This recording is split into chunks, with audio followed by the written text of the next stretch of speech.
Hello, today we are taking a look at how to play Mindbug. This is a two-player card game. The box says it lasts between 15 to 25 minutes and this is very accurate. I got this in my first day at Essen and in the next couple of days. Anytime I was waiting for the doors to Essen to open, I could make a few rounds of this. So it comes in a small pack, it plays fast, so it's very nice to carry around.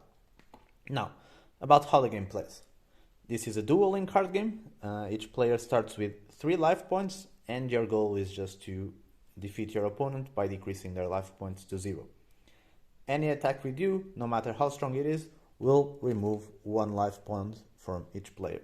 So, setup is really simple. You give each player 2 mind bugs, these are special cards. You give them 3 life points. Since the game is composed of only cards, they tell you to use 3 backup cards to use as life points, but if you have tokens or something like that, you can use that instead. Then you make a player deck with 5 cards and you draw 5 cards. And these are all the cards you're going to have to play the game. So, how does a turn look? A turn is very simple.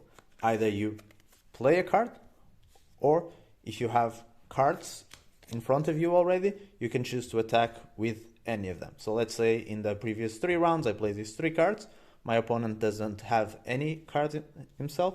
So if I say I attack with this card, I will simply remove 1 life point from my opponent. Okay? If my opponent has chosen to play cards in his round and I choose to attack, he can choose either to defend with this creature or let the attack go through. If he chooses to defend, you simply compare the strength of each unit. So this is an 8, this one is a 3. The weakest one dies. If they were both an 8, or if I attack the 3 and he defended with a 3, both creatures die.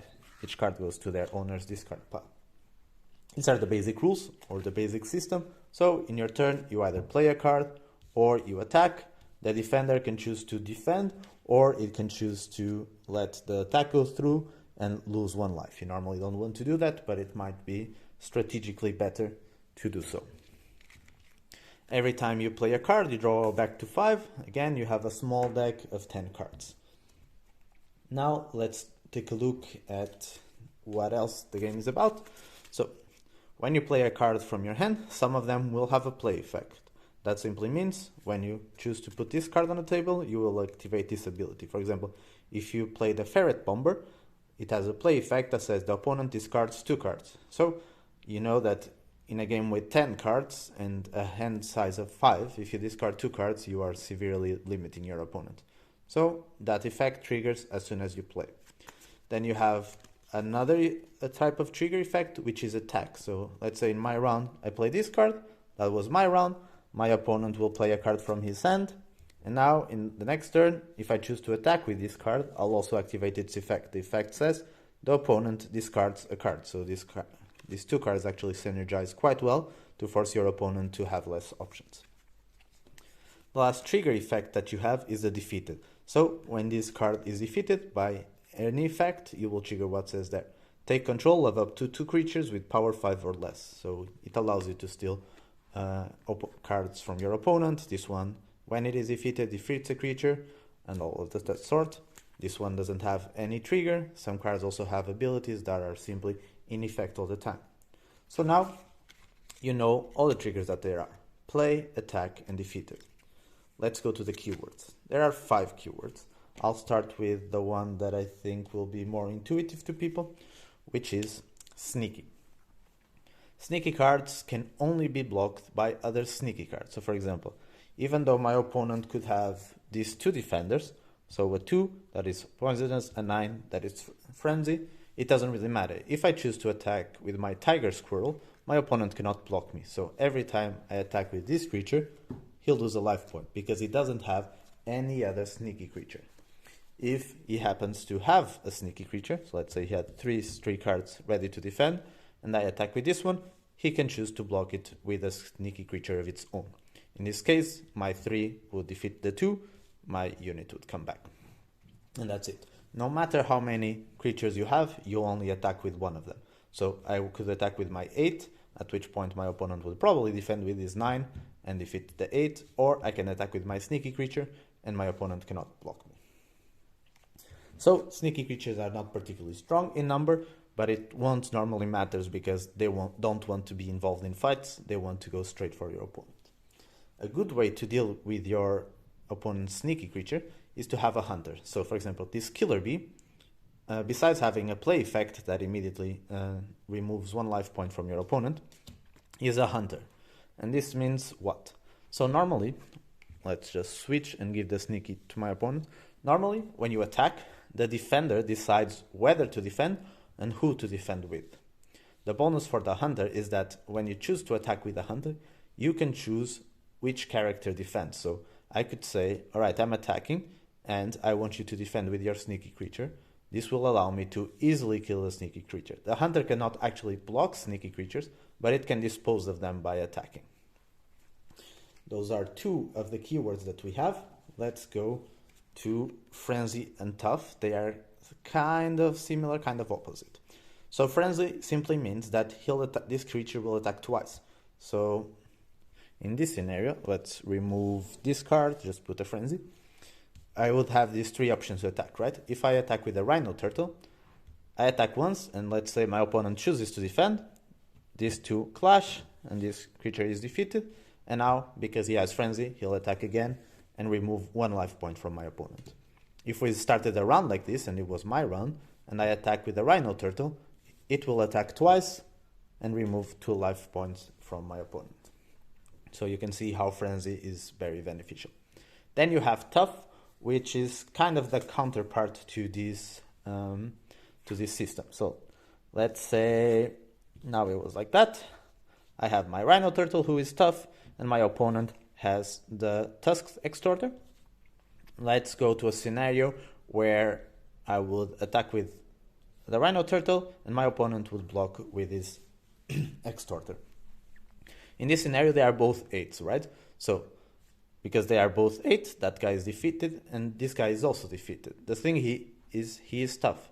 So creatures with tough basically have 2 lives. So the first time they are defeated, they are just tapped, which is a magic term, but we all know it by now. This doesn't mean it cannot attack, it's still exactly the same creature. This just means it has been wounded. But the creature that is tough can still attack even though it's wounded. So because it has frenzy, it will attack again. It will never untap. So even if in the future we were like this again, and I choose to attack, we are both 8s. So this time, because this creature has already been wounded, it would be defeated. So basically, frenzy means you can attack twice. Tough means you can die twice in the whole game, while frenzy is per round. Now, let's go to the last effect. You have poisonous. So you can see that this creature is not particularly strong. So if these 2 units were clashing, normally the 8 would simply kill the 2, and that would be it, right? But besides being tough, this creature is actually poisonous. So let's say this is 8 and this is 2. Let's pretend this unit was not poisonous. Sorry, this unit was not tough. So this 8 would kill the 2, that's true. But even though my plated scorpion is a 2, he is poisonous. So he automatically defeats any unit he will encounter. That's pretty much it for the keywords. You have frenzy, attacks twice. You have hunter, decides who defends. Poisonous means that no matter the strength, it will always defeat the opponent. Sneaky means it can only be blocked by sneaky creatures. And tough means you basically have 2 lives. Now, that's pretty much all the rules, but we are going to go into the last rule. The last rule is the Mindbug rule that gives the name to the game and that where you start with 2 Mindbugs. So, let's go back. You have 5 cards in your hand, right? Anytime you play a card from your hand, so let's say I would play this very strong and frenzied Luchatar.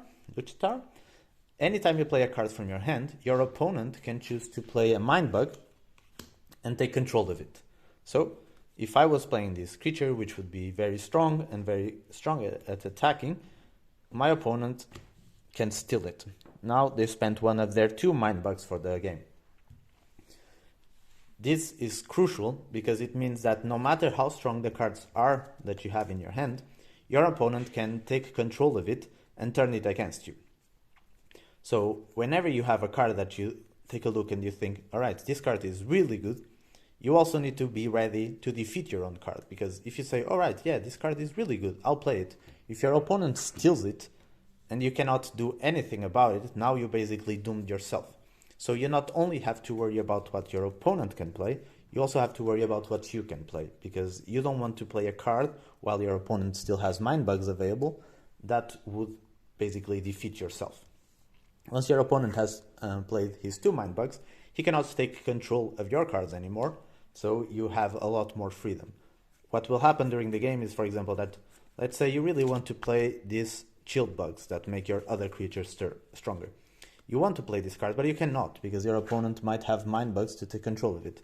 So you will basically try to bait them by playing other cards that are also strong, but not the card you truly want to play. So for example, the Lone Yeti, you really want the Lone Yeti. Your opponent sees that the Lone Yeti will give them an advantage, and they'll take control of that. And now throughout the game, you'll play other creatures, hoping that your opponent might play the Mindbug, so that then you can play the card you were saving all along. The same happens to you. When your opponent plays a card from their hand, you can take control of it.